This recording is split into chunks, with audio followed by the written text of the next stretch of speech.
This is Pulse of Africa, the face and voice of Africa. The story of resurgent and burgeoning Africa is here, only on the Pulse of Africa channel.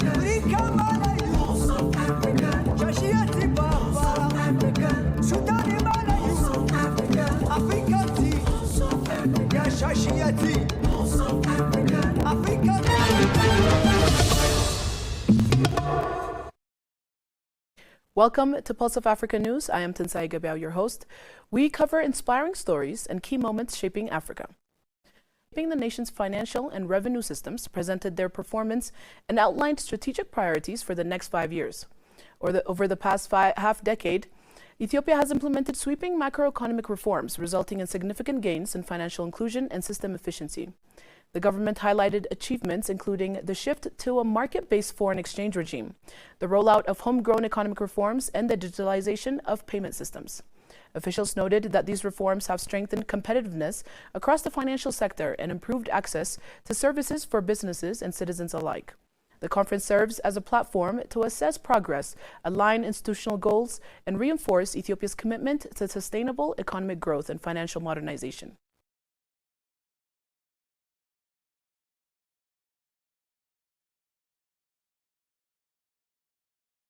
Ugandans went to the polls today to elect a president and 352 members of parliament as longtime leader Yoweri Museveni bids for the 7th term. More than 21.6 million voters were registered, up from 18.1 million in 2021 elections. Museveni, 81, in power since 1986, faces his main challenge from opposition figure Robert Kyagulanyi, popularly known as Bobi Wine, alongside several other contenders. The ruling National Resistance Movement has pointed to infrastructure expansion, oil-related projects, and foreign-backed investments as evidence of economic progress, while critics highlight youth unemployment, rising living costs, and inequality. With about 33 million young people and a population of 46 million, economic opportunity has dominated voter concerns.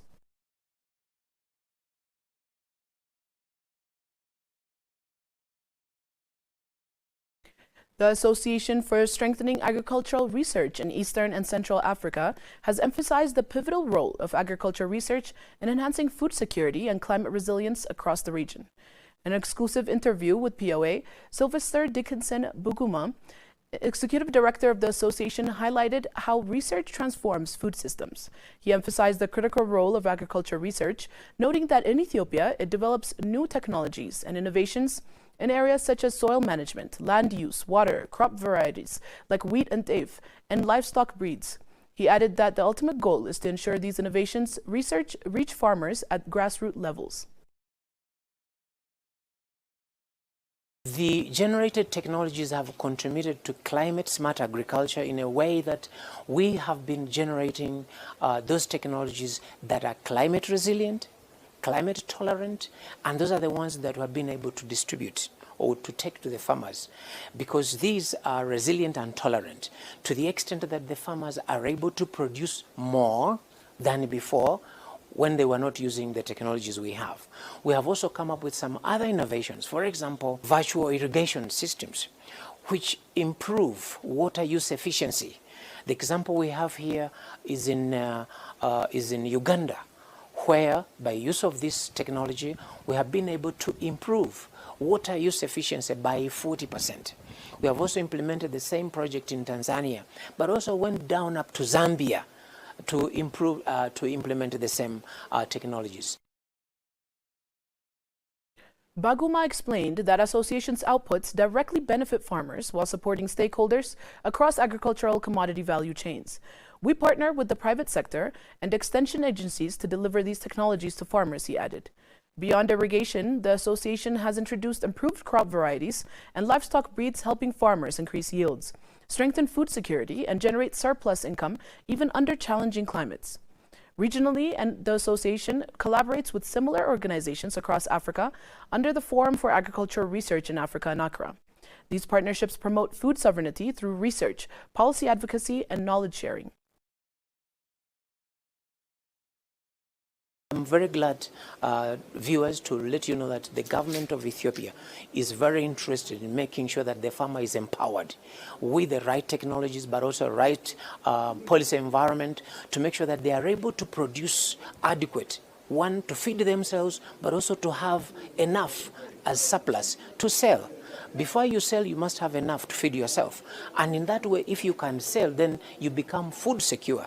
And in totality, the whole country then can gain its full sovereignty. It's not an easy task to achieve within a few years, but step by step, we'll be able to achieve that in the future so that we attain full sovereignty in Ethiopia, so that we do not import food. In fact, we can become net exporters of food. Baguma also praised Ethiopia's commitment to empowering farmers. The government ensures farmers have the right tools and policy environment to feed themselves and produce surplus for sale. It's not an easy task, but step by step, Ethiopia can achieve full food sovereignty and even become a next exporter of food, he said. Headquartered in Eto'o, Uganda, the association facilitates regional research, technology transfer, and resource mobilization among its 15 member countries. The association plays a critical role in generating data for evidence-based decision-making, particularly in land management, soil health, and climate adaptation.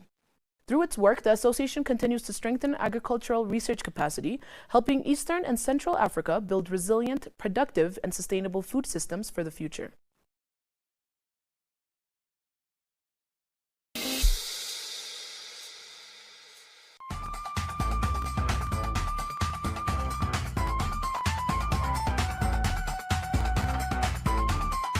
In Ethiopia, more homes and businesses now have access to electricity.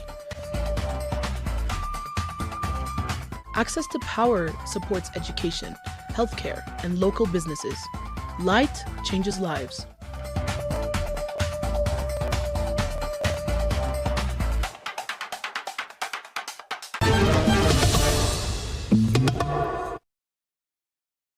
The investment forms part of Caledonia's wider $162.5 million capital expenditure program for 2026, subject to broad approval and financing availability.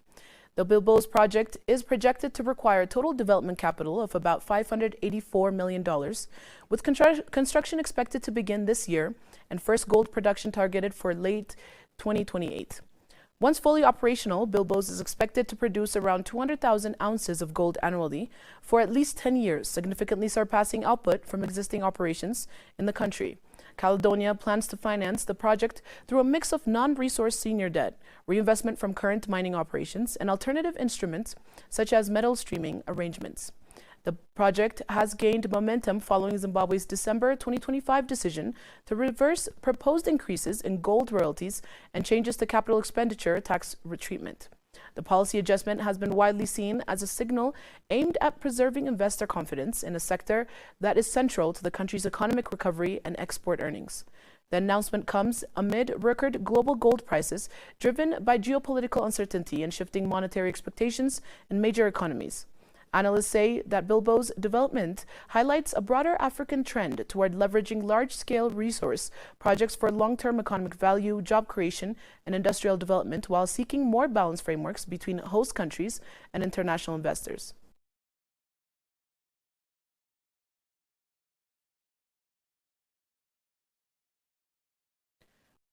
Under the new direction, the bank is moving away from competing with commercial banks and instead concentrating on high-impact sectors such as food production, export expansion, and job creation. Food security has emerged as a central pillar of the reset, with Exim Bank prioritizing financing that boosts domestic agricultural output and stabilizes food supply chains. The bank is also aligning its financing with government programs, including initiatives to strengthen the poultry industry through blended finance arrangements and commercial banks to provide more affordable funding. The strategic realignment coincides with Exim Bank's 10th anniversary and supports Ghana's broader economic reset agenda, which emphasizes export-led growth, employment creation, and long-term economic resilience.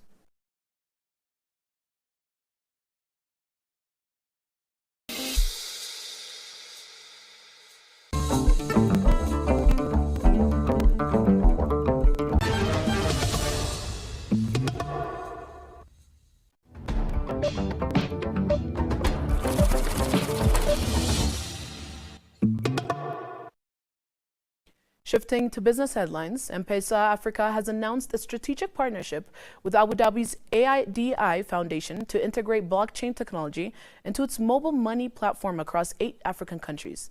The collaboration will deploy the high-performance ADI chain layer 2 network in Kenya, DRC, Egypt, Ethiopia, Ghana, Lesotho, Mozambique, and Tanzania, targeting over 60 million monthly users.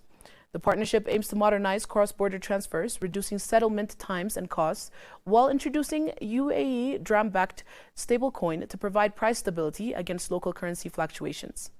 M-Pesa CEO Eto'o Lepokoyit emphasized the move as a technological leap, leveraging ADI Foundation's expertise to finance services for individuals and SMEs. The rollout, expected in early 2026, aligns the ADI Foundation's broader goal to bring 1 billion people onto blockchain technology by 2030.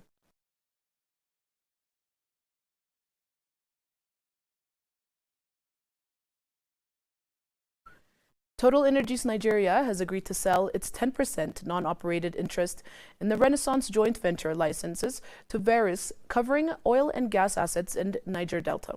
The Renaissance JV, formerly the SPDC JV, includes NNPC with 55%, Renaissance Africa Energy Company as operator with 30%, Total Energies with 10%, and Agip Energy with 5%, holding 18 licenses across the region. Under the deal, Total Energies will transfer its 10% interest in 15 producing licenses, representing roughly 16,000 barrels of oil equivalent per day in 2025 to Varus. The company will also cede its 10% participating interest in 3 gas licenses to Varus, while retaining full economic interest in these strategically important gas assets supplying Nigeria. LNG completion of the sale is pending customer regulators' approvals and other conditions precedent.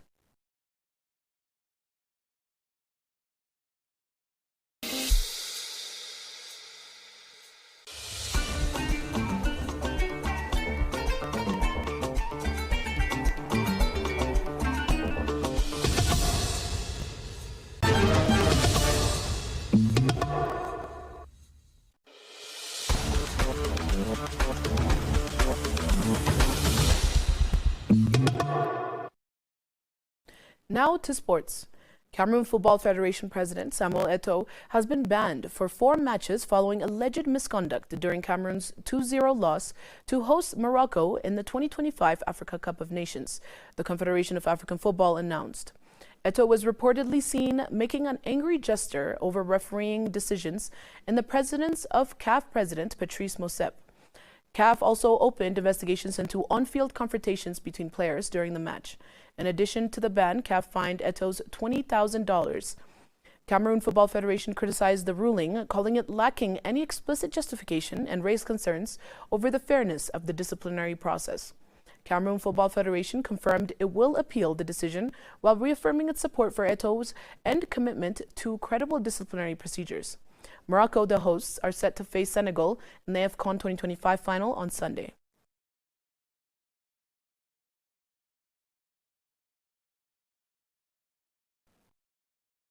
Let's take a look at the weather forecast across Africa.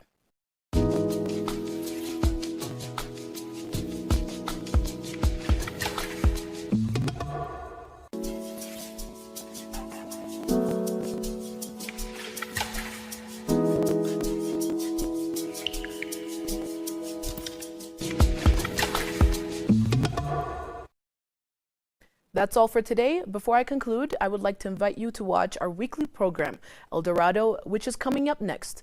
Thanks for tuning in, and goodbye.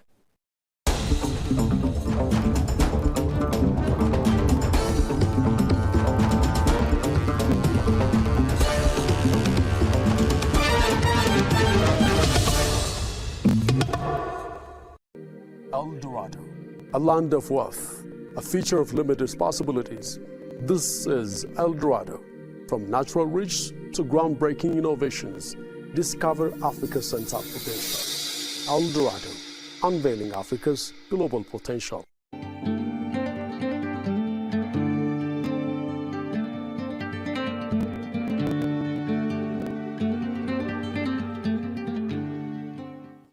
Morocco's tourism sector has reached unprecedented heights, with the country welcoming 19.8 million visitors in 2025, a 14% increase compared to the previous year, according to the Minister of Tourism. As a cornerstone of the national economy, tourism contributes approximately 7% of Morocco's GDP, sustains thousands of jobs and generates vital foreign currency inflows.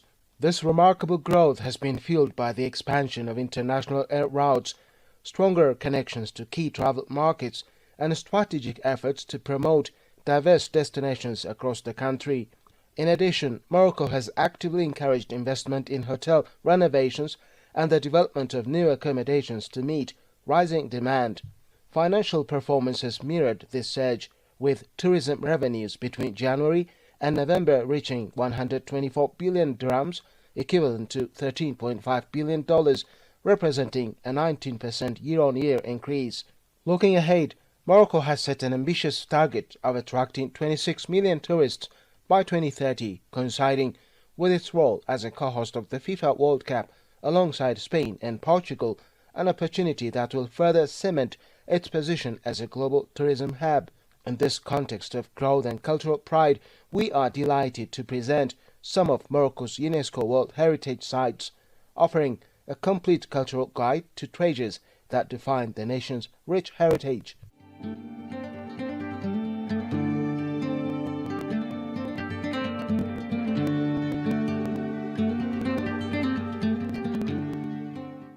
Medina of Fez, the world's best preserved medieval Islamic city.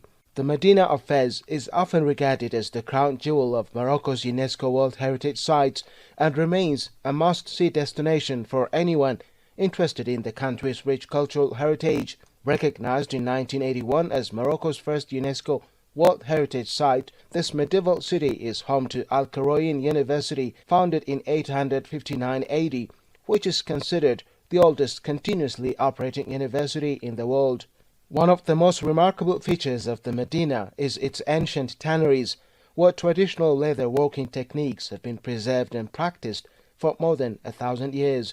Visitors can witness artisans at work, creating leather goods using methods that have remained unchanged since medieval times, making the Medina a living museum of craftsmanship. Fez also holds the distinction of being the world's largest car-free urban area, offering an authentic glimpse into medieval Islamic city life.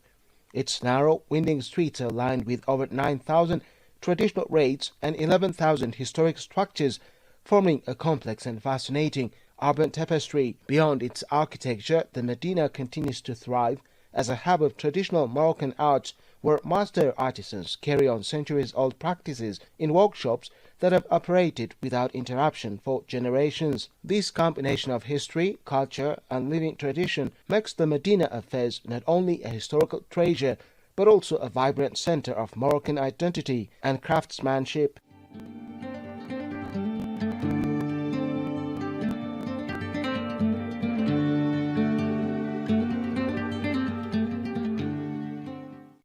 Medina of Marrakech, the enchanting Red City. Marrakech, famously known as the Red City, captivates visitors with its unique blend of history, culture, and sensory experiences. At the heart of Medina stands the iconic Eto'o Mosque, whose 77-meter minaret dominates the skyline. This architectural masterpiece of Hispano-Moorish design serves as both a spiritual center and a defining landmark of the city. The legendary Djema El Fana Square is the soul of Marrakech. By day, it functions as a bustling marketplace, but each evening it transforms into a vibrant cultural carnival. Berber storytellers, traditional musicians, and skilled artisans fill the square with energy, creating an atmosphere so distinctive that UNESCO has recognized as an intangible cultural heritage of humanity. The city also offers tranquil escapes in its historic gardens. The Eto'o and Menara gardens, designed centuries ago, embody the harmony between geometry and nature that defines early Islamic garden design. These serene spaces provide a peaceful contrast to the lively Medina. Marrakech invites visitors to indulge in its culinary traditions. Authentic palace restaurants serve classic Moroccan dishes and settings that evoke the grandeur of sultans and royal courts, offering a dining experience that is as cultural as it is gastronomic.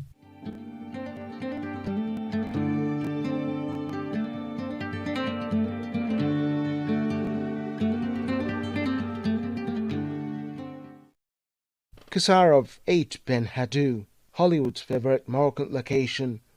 Eit Ben Haddou, a fortified village nestled in the high Atlas Mountains, stands as one of the finest examples in southern Moroccan earthen architecture.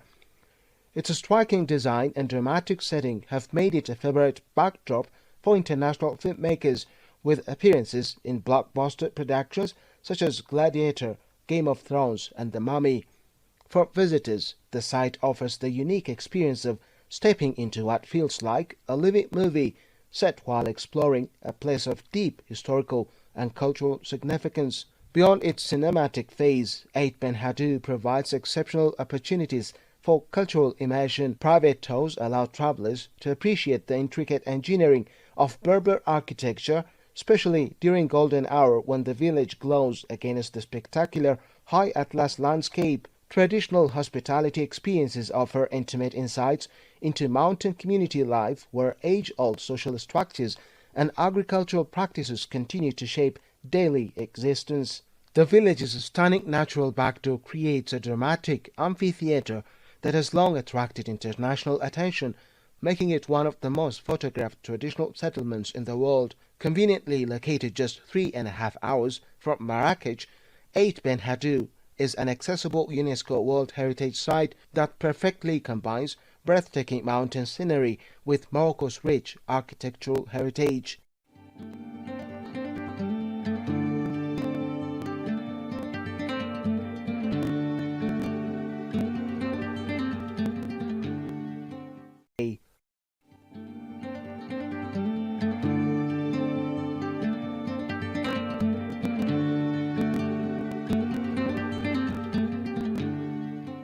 Archaeological site of Volubilis, North Africa's best Roman clues, many of which direct mythological scenes. These works of art are considered some of the finest examples of Roman provincial craftsmanship in North Africa, reflecting glimpses of civilizations embodying the diverse cultural heritage of North Africa.